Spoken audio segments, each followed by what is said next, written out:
As you can see, as you probably heard here, when the Badgers won set 2, it got electric here at Memorial Union down at the Rathskeller. And throughout the whole entire night, it's been a nail-biter of a game, and so emotions have been running pretty high here right now.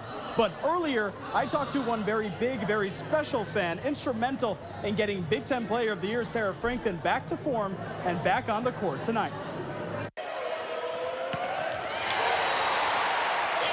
Sarah Franklin is back on home turf, playing in her home state of Florida.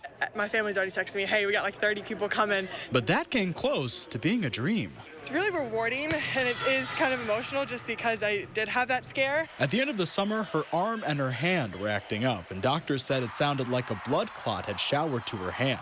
For a volleyball player's biggest weapons, Dr. Courtney Morgan thought that sounded like trouble. I sort of counseled her, I think we're going to have to do this big surgery. It's probably going to put you out for the season, and we were all really upset about that. Because repairing the axillary artery, the main artery that goes up your arm and connects to your heart, is not easy. But Dr. Morgan thought outside the box and did some more tests for quadrilateral space syndrome, which is something that is so rare that actually most vascular surgeons, even though it's a vascular problem, haven't even heard of it. According to the surgeon, the condition happens when one of the branches of the auxiliary artery wraps behind the humerus bone. When the arm keeps moving overhead, the stretch tension can cause a blood clot in the hand. But really, the only folks that this happens, it is sort of professional level or collegiate level baseball players and volleyball players, so overhead athletes. All Dr. Morgan had to do was tie off the branch artery. But when recovering, Franklin served up some determination like no other.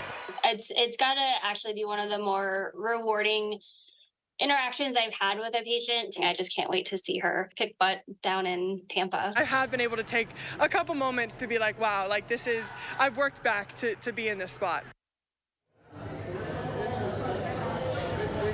And if they win tonight, the Badgers will advance to battle for their second national title in 3 years. For now, live at Memorial Union, Armand Rahman, News 3 Now.